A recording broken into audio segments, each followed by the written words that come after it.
So we pretty much can design and build anything. We work with museums and science centers and children's museums and a lot of corporate clients. Nokia, Bell Labs, AT&T, Chevron. Yeah, so the list is kind of long there. But we're known for innovative technology. And you're certified through the NGLCC? Yes. Okay, good. And we're also woman-owned. We also have a woman-owned too. Wonderful, wonderful. And you have a business partner, right? Or Joey Stein. Yeah. I have yet to meet Joey Stein. I've seen his pictures, but yeah, that's awesome. You definitely have to meet him. Yeah. So, well, as you said, I met my business partner at the American Museum of Natural History. I worked there and for about 9 years. I was a senior new technology artist there. And Joey Stein was the embedded interactive designer. So we worked together to help the museum move past the trackball, the mouse, the touchscreen. So we made a lot of physical installations that you could interact with via your proximity, your touch, facial recognition, whatever. So we met there. So we met at the museum. And we had done these incredible projects for the American Museum of Natural History. And then we started our business in 2003. When we left, we were mainly ideation, design, and technology, but not fabrication. So we worked probably 3 or 4 years. Then we found that we really needed to get into fabrication because everything we made was experiential and it was environmental. So we would design these things and send them to traditional fabricators, and there's often a lot lost in translation, right? A lot lost in translation. So we decided to start fabricating ourselves. So with 3D printing, with laser cutting, with CNC technologies, we can design and build anything. But we could also prototype. That's the biggest thing. Yes. Because before we would design something, send it out, have it built, and you get what you get. So now we have an idea, crazy idea, and within a week, we could have a prototype.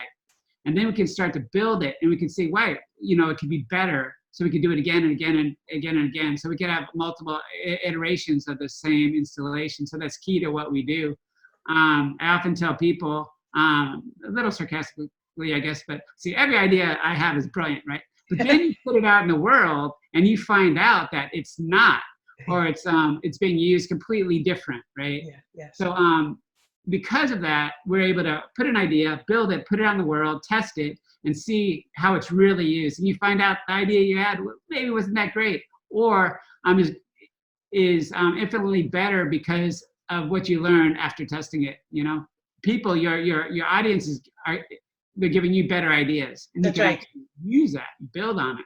It's also sometimes it's inspiring and surprising because you would have never thought of the use that they come up with quite naturally sometimes. Yeah, people are brilliant if you let them. Yeah. At any given time, we have about 20 to 25 full-time employees, and then we have a network of, and we could have, if you count freelancers and such and contractors, you could get up to 50 or more depending on what we're doing, because we're doing the tech, the electromechanical portions, the design, educators, because we're not just tech, it's just what do you want to say, really? Mm-hmm. So that we spend a lot of time there on not just how you do it, but what you're doing, right? Or what you really want to say. So we have an incredible network of extremely passionate people. One of the things we promise as a company is we actively seek out interesting work, right? The work that we feel is meaningful. Mm-hmm. That being said, you have to pay the bills sometimes, right? So yes. All kinds of projects, but we really actively seek out interesting projects, and that allows us to find really passionate, incredible people to work with us. So, excuse me, if you want to take the Children's Museum realm, for example, it's my understanding that I could be wrong, don't quote me, but globally, my understanding that only like 3 children's museums are open, so everything else is closed, right? So how do you one, make sure that those museums exist when this is all over. Two, how do you continue their mission while they're closed, right? So how can we help collaborate to move a lot of that content, that incredible knowledge online, right? So, or that connection, that community, how can we move it online, right? So, so now one issue is now, how do you continue that? And two, what do you do when they open, right? Yes. How can we, how can we, the landscape's it's forever changed, I would imagine. So how can we be proactive and have as much vision as possible? How can we partner? How can we look to build networks that we might not have needed before, or different makeup networks, right? So very open to that. I want to see where these things are changing, and I don't know where it's going to go. We don't know where it's going to go, but let's try to have some vision moving forward. Yeah, we're all in this together. So how can we use our community as efficiently and as good as possible to make sure that all these entities exist when this is subsides. Yeah, so that's the sad part. And I think one of the things that have been very clear, you just recently joined the board of SAGE, and part of the article in BEQ, let me share my screen just so, there you are, that beautiful picture, right? And then let's see, we'll go in, takes a minute or two. Oh, don't need all that noise, right? Sorry about that. I should have just great articles there, though, all the way through. Yeah, and here we are, so people can go in and learn more about sort of your business. Or this picture above here, this is your part of the board. Is that what it is? Yeah, that's many of the board members. Opening up a housing project in Brooklyn, an incredible project. SAGE has been around for many years, many decades, and it's really there to promote the needs of LGBT elders, to make sure that they're heard and seen and they're not invisible, to educate the public on the unique needs of the LGBT elders. Often they have a little bit of different needs than the average elder community. Maybe don't have as many traditional family ties, maybe not as many children or grandchildren, or maybe don't have the safety net of some others. So it's very unique needs that have to be addressed. And so they fight for the rights of the LGBT elders, and again, visibility. And now with what's happening with the pandemic, those needs are increased tenfold. Right? It's exacerbated the things that are missing, the things that weren't in place. The weaker links are even weaker, I believe. So yes. SAGE, they have centers and resources for meeting, for providing education, for food, meals, and even housing. So in our community, every right that we have is due to the people that came before us. And there's often a huge disconnect there, right? We have a tendency to forget that there were people before us that laid the groundwork.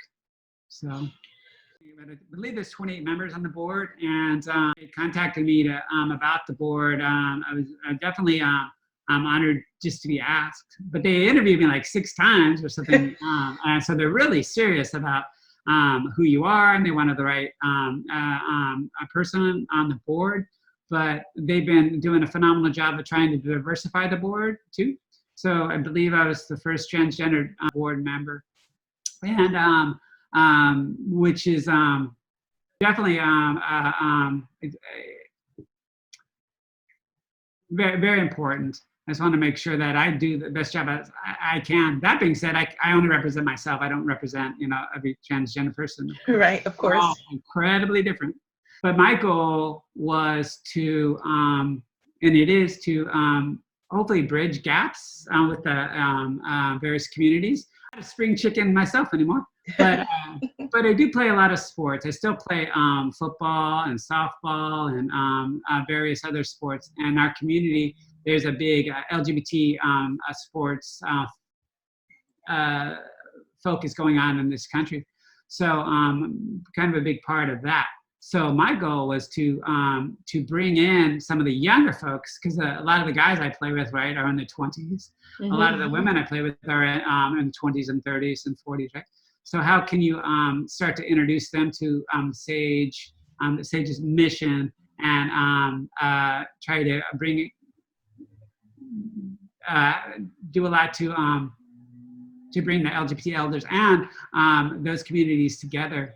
My goal, we're probably not gonna have a football season this season, but the goal there was to do fundraising with those sports communities, and at the end of the season when we had the championship games, to get a lot of elders to come out and watch these championship games, which would not have been possible maybe 20 years ago, really. Well, it would have been possible, it would have been a much different atmosphere, right? And that's possible because of them. So that's right. Well, many, and I guess my experience was one of the first times I really understood the burden, if you will, of growing older as an LGBT person. And I don't mean that in a negative way, but just the realities of the load, if you will, is hearing from some people who had to age sort of back into the closet, because when it was time to get care in a nursing home, or to have people come into your home to help care for you or your spouse or significant other, they would have to turn the pictures over or just otherwise hide part of who they were. And that's hard. And then, like you said, in terms of housing issues, and just after having, the AIDS epidemic define so many things for the LGBT community for so many years, I mean, I understand that many people did not even see themselves living so long, and sometimes that's a problem with being able to make sense of, I didn't really plan to, didn't really put away the resources necessarily, or the systemic discrimination just being a big problem that even in the older ages and years, you're not able to easily recover. So that's certainly near and dear to my heart. I'm hopeful that, through this conversation, we can call some young people to action now. Is there something that our audience can do now to support SAGE and any LGBT old elders that are out there? Is there something that can be done? I think they can reach out to SAGE, SAGEUSA.org. SAGE is a national organization, but places where it's really, really known, and New York's one of them. But you can go to SAGEUSA.org and find out more information about how you can volunteer, how you can donate, how you can be more aware, and then hopefully you can spread that information around. You can share that information around.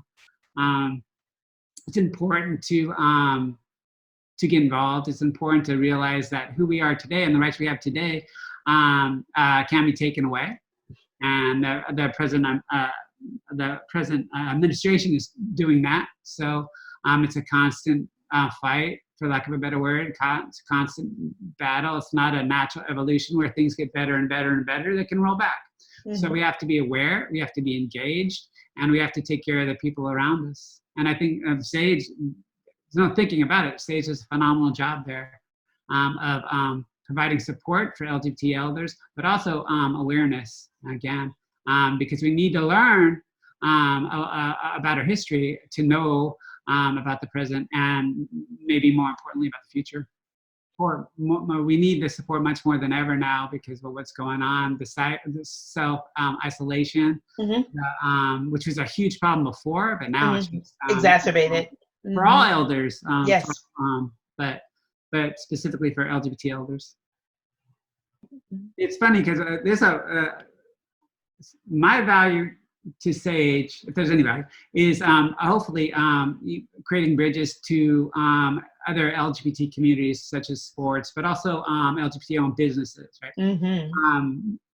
as a company, Moey Inc., when I do get the opportunity, because I do sit in front of various businesses, corporate entities, big companies, I have an opportunity to be out and open, which I always am. I'm certified, like you said, a LGBT-owned company. So it's important to be out and open and honest and be really good at what you do. And by the way, LGBT-owned. But when we work with corporations, we have an opportunity to hopefully make connections. I went to Nike last month or 2 months ago, and they were nice enough to meet about what